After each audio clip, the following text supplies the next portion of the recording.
Welcome to whistle.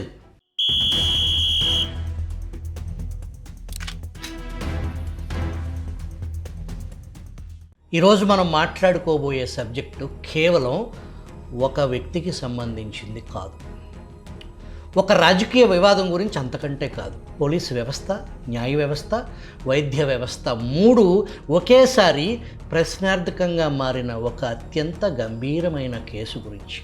నాటి MP, నేటి deputy speaker Kanumuri Raghuramakrishnaraju CID custodial torture case ఇప్పుడు కోర్టులో కీలక దశకు చేరింది. ఈ కేసులో మనం మొదట గుర్తుంచుకోవాల్సిన విషయం, కస్టోడియల్ హింస జరిగింది అన్న ఆరోపణ కూటమి ప్రభుత్వంలో పుట్టింది కాదు. రఘురామ అరెస్టు జరిగిన రోజే ఈ కేసులో డిఫాక్టో కంప్లైనెంట్ తనపై పోలీసు దాష్టికం జరిగిందని ఆ రోజే కోర్టు ముందు రఘురామ ఫిర్యాదు చేశారు. ఆ తర్వాత హైకోర్టు, సుప్రీంకోర్టు వరకు నడిచింది. ఈ కేసులో ఎఫ్ఐఆర్ నమోదుకు ముందే కుట్రకోణం పథక రచన జరిగిందనేది సుస్పష్టం. ఎఫ్ఐఆర్ నమోదు సమయంలో పోలీస్ రికార్డుల్లో స్పష్టత లేదు. ఒక డాక్యుమెంట్లో ఎఫ్ఐఆర్ సమయం ఉదయం 9 గంటలు, మరో డాక్యుమెంట్లో ఉదయం 10 గంటల 15 నిమిషాలుగా చూపించారు.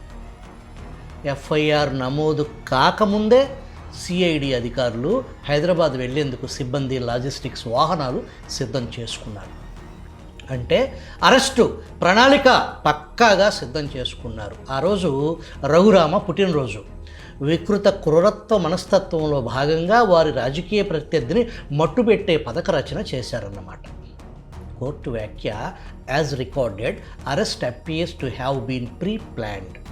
ఎఫ్ఐఆర్ టైమింగ్లో వ్యత్యాసాలు ఉండటానికి కారణం లీగల్ కవరింగ్ ఇవ్వటానికి ఎఫ్ఐఆర్ను మార్చినట్టు మనం పరిశీలించాల్సిన అంశం.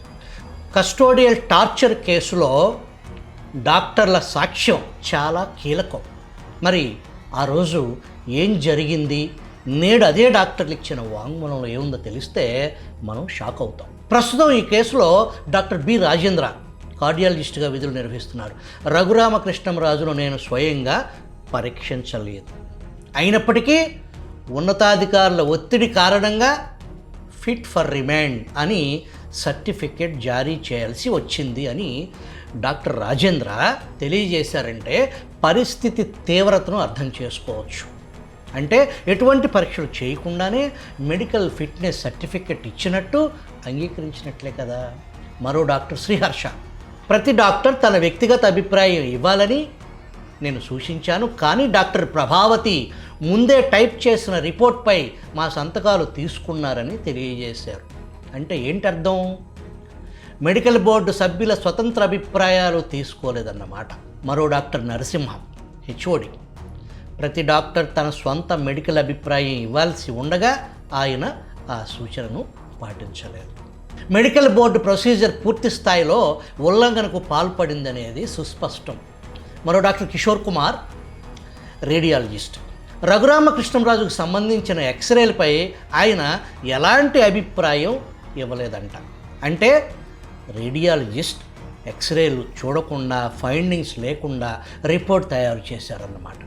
రఘురామ కస్టోడియల్ టార్చర్ తరువాత రాత్రి పోలీసు సిబ్బందిని సిఐడి కార్యాలయం పిలిపించి ఆ రోజు రాత్రి జరిగిన విషయాలు ఎవరికైనా చెప్పినా తీవ్రమైన పరిణామాలు ఎదురవుతాయి అని హెచ్చరించారని ప్రస్తుత దర్యాప్తు బృందం తేల్చింది.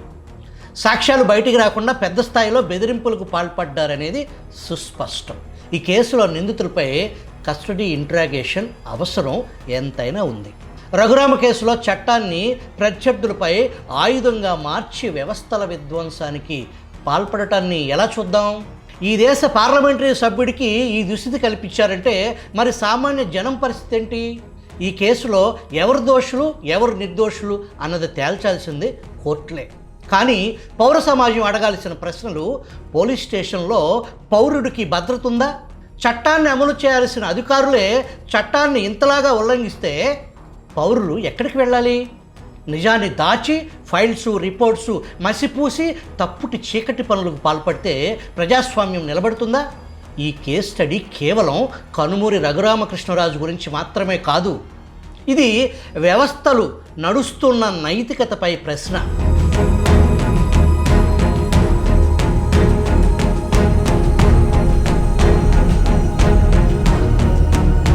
ఈ నిజం అనే అగ్ని పరీక్షలో న్యాయం గెలిస్తే ప్రజల విశ్వాసం బలపడుతుంది. ఒకవేళ న్యాయం ఓడితే రేపు ఇటువంటి పోలీసు కస్టడీ గది ఎవరి కోసం తెరుచుకుంటుందో ఎవరికి తెలుసు. ఇంత పకడ్బందీ సాక్ష్యాధారాలను ఈ కేసులో అధికారులు సేకరించినప్పటికీ నేటి వరకు ఐపీఎస్ సునీల్ కుమార్ను ఎందుకు అరెస్ట్ చేయలేదు అనేది $1 మిలియన్ ప్రశ్న. మరోపక్క రప్ప అంటూ జగన్ పుట్టినరోజు సందర్భంగా ఏర్పాటు చేసిన ఫ్లెక్సీల్లో ఉంటే ఉంటాం, పోతే పోతాం, ఏనా కొడుక్కి భయపడాల్సిన అవసరం మాకు లేదు అంటూ 10వ తరగతి ఇంటర్ విద్యార్థుల చేత ఫ్లెక్సీలు వేయించారంటే ఈ రాష్ట్రంలో శాంతి భద్రతల పరిస్థితి స్థాయి ఏంటో చెప్పకనే చెబుతుంది.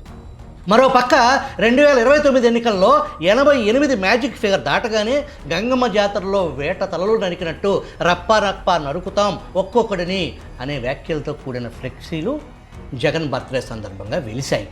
సంవత్సరం క్రితమే జగన్ పర్యటన సందర్భంగా రప్ప ఫ్లెక్సీలు వెలిశాయి. ఒక పథకం ప్రకారం ఐపాక్ స్ట్రాటజీలో భాగంగా రప్ప డైలాగ్ వైసీపీ శ్రేణులు విస్తృతంగా వాడుకలోకి తీసుకొచ్చారు. మరొక పక్క పీపీపీ విధానంలో మెడికల్ కాలేజీలు తీసుకున్నోడిని మనం అధికారంలోకి వచ్చిన తర్వాత 2 నెలల్లోనే జైలుకు పంపిస్తాం అని జగన్ ప్రకటన దేనికి సంకేతం?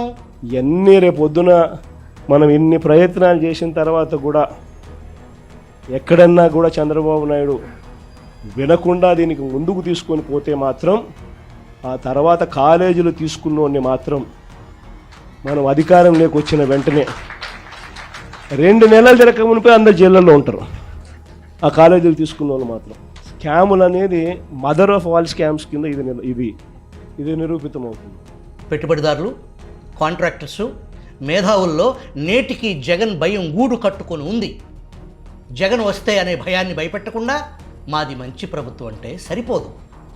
మరొక పక్క డిప్యూటీ సీఎం పవన్ కళ్యాణ్ మాట్లాడుతూ బెదిరింపులు మానండి, లేదంటే ఏం చేయాలో తెలుసు, rowdy మూకకు Uttar Pradesh CM Yogi Adityanath ట్రీట్మెంటే correct, గీత దాటి మాట్లాడితే తాట తీస్తాం, రౌడీ మూకలపై రాజకీయ నిర్ణయం తీసుకుంటే సరి అని వ్యాఖ్యానించారు.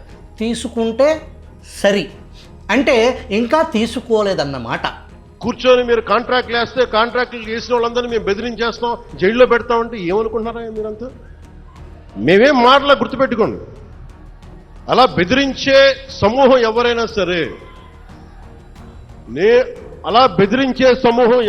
సరే, మిగతా వారి గురించి నాకు తెలియదు. పవన్ కళ్యాణ్కి అధికారం ఉన్నా అధికారం లేకపోయినా పవన్ కళ్యాణ్ ఎప్పుడు పవన్ కళ్యాణ్ లాగే ఉంటాడు, భయపడ్డాడు. చాలా ఇంట్లోంచి బయటకు వచ్చేటప్పుడు తిరిగి వెళ్తాం లేదు అని డిసైడ్ అయ్యే వస్తాం.